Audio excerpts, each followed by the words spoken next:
Salut balandi ya Mosakoli Shako TV biso ba sali na bino toye lisusu moko na lelo pona ko yebisa bino to pona ko informer bino que ndeko na biso oyo tolingaka mingi Belleville Kondi la patrona azali éprouvé abungisi noko na ye yango wana biso Mosakoli Shako TV to ndimisami ete nakoya na likabo to na lipanzisango oyo toko kabola yango elongo na bino parce que tozala wana pona koyeba na ko partager oyo ezali ba information ya ba artiste na biso to ya ba star na biso ya mboka ndeko Belleville to présenter ba condoléances na biso Mosakoli Shako TV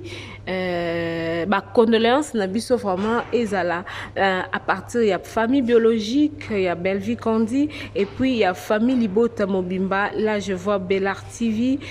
donc famille Libota Mobimba ici que Zoami Bino, ici que Zoami Bisso, je suis parmi.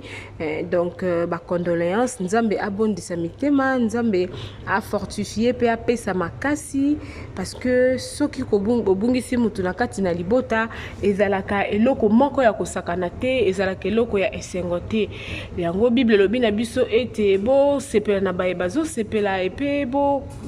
lela na baye bazo lela biso lelo Mosakoli Shako TV toye kolela elongo na Belleville Kondi parce que abungisi noko nae bozomo na profil photo ya noko ezali wana malgré que noko akolaki mais aza noko oyo a zala mutu oyo asala ya makasi pona tina na Libota na bango yango wana toye ko pesa kaka ba condoléances ndeko bozala makasi bokanga na Nzambe wana kita nous qui sommes restés sur terre toyeba nini o tozo sala parce que liwa eyaka kaka lokola moyibi eyebani mokolote eyebani pe ngongate Nzamba lobi Bible lobi na biso ete tomilengele Nzambi toyebi mokolote toyebi pe ngongate soki ezali mbana ya liboso na chaîne oyo Mosakoli Shako TV toko senga na yo kaka o s'abonner abonne-toi gratuitement aimer partager.